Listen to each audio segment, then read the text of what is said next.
I have a 7-year-old son named Warren. Every day, he comes up with new questions for me. Dad, why do we dream? Dad, why do people cry when they are sad, but also when they are happy? Dad, how much does the earth weigh? How do planes fly?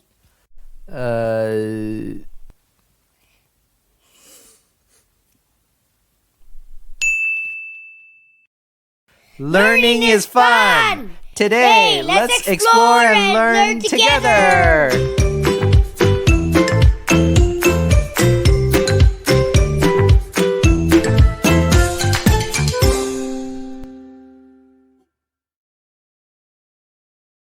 Dad, what are vaccines? Vaccine is a big topic. Let's look at a few aspects of it today. First, let's look at how we learn to vaccinate. The story starts with smallpox. A disease that's been killing people for thousands of years, going all the way back to ancient Egyptian times. Ramses V, a pharaoh who lived 3,000 years ago, died after only 5 years on the throne because of smallpox. Smallpox is a virus that invades our cells. Once inside our cells, it multiplies quickly and then invades more cells. With the help of blood circulating in the body, smallpox is able to reach all parts of the body, making the whole body sick. In 18th century England, a doctor named Edward Jenner noticed something interesting. Sometimes whole villages would get smallpox, but milkmaids, the young women who milked cows, didn't seem to get sick from it, even though sometimes everyone else in their family did. Cows, as it turned out, had cowpox, which is a milder cousin of the smallpox virus. In the cold winters of England, milkmaids would often have cracks in the skin of their hands. So when they milked the cows, they would get cowpox from infected cows. This exposed them to the milder form of smallpox, which woke up their immune system. The next time their immune system saw smallpox, it remembered from the last time and could now act quickly and destroy the virus before it could spread. Although he didn't yet fully understand how cowpox protected humans, Dr. Jenner tried it on some children, including his own son. This would not have been allowed today. But when these kids were exposed to smallpox, they either didn't get sick or only got a milder case of smallpox. This started our understanding of vaccination.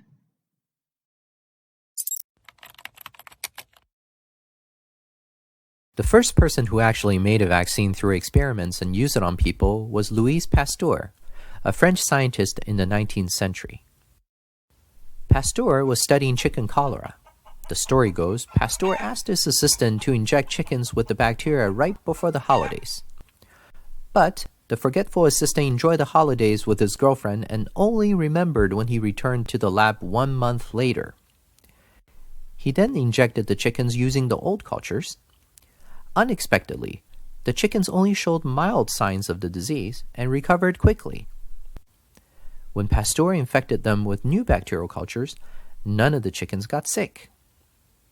Pasteur reasoned the old culture of the bacteria had lost its virulence somehow, and it helped the chickens build immunity against normal chicken cholera.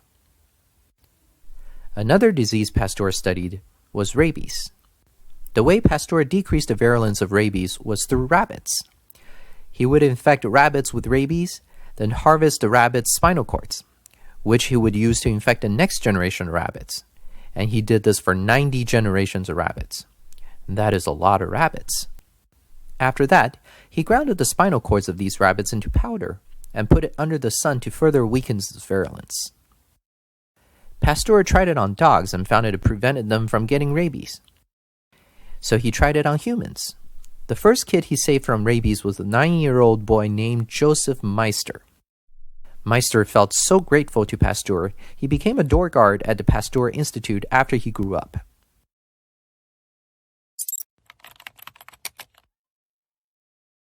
So, Dad, why does it take so long to make vaccines? Great question, Warren. Let's take a look at how vaccines are produced. Using the flu vaccine as an example. It takes 6 months to produce the flu vaccine. Each year, it's developed twice because the influenza virus mutates so rapidly. When a virus mutates, it means its makeup has changed so much that our immune system sees it as something new. So basically, as soon as one flu vaccine is finished, we start producing a new one in order to fight the viral mutation. What are the steps in the vaccine making? First, we have to collect samples of influenza viruses that are going around and try to find a new strain. Laboratories from over 100 countries participate and share their findings with WHO, the World Health Organization. This takes 1 month. Then the virus needs to be adjusted for use. It's mixed with a standard laboratory virus, and the two grow together. After a while, a hybrid is formed, which has the inside of the laboratory virus and the outside of the collected virus. This takes another 3 weeks. After that, WHO will prepare standardized reagents that help manufacturers package the correct dose and measure their viral production. This takes 3 months. Following that, the vaccine manufacturers need to test how the hybrid virus grows under different conditions in eggs.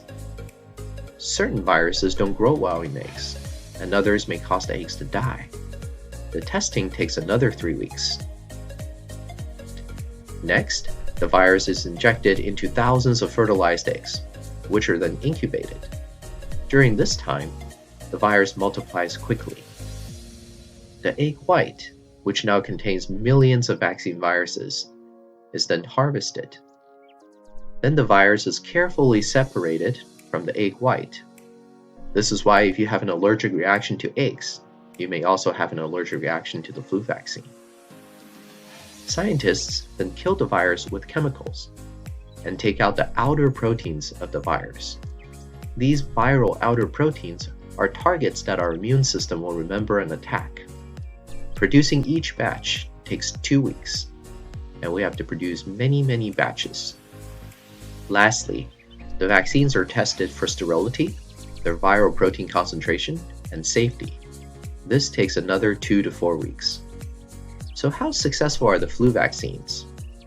About 40%, meaning it helps prevent illness in 4 out of 10 people who got it. Each year, its effectiveness varies between 10 to 60%. The less than perfect scorecard of the flu vaccine is because influenza viruses mutate so rapidly. Trying to guess 6 months into the future is like trying to guess what the fashion trend will be 10 years from now. For the next episode, do you want to hear about the coronavirus vaccines, which will be useful, but because of the complexity, the younger audience may not all understand? Or do you want to hear stories on famous scientists?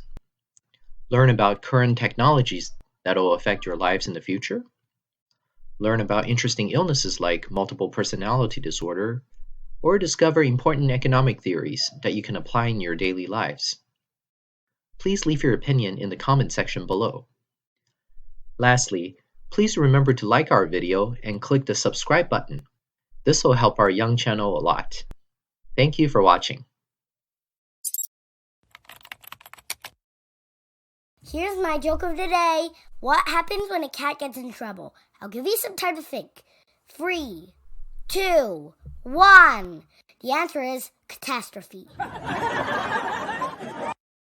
Thank you for watching. Please remember to click the like and subscribe buttons below. You can turn on the notification bell if you wish to be notified when our next video comes out. Thanks!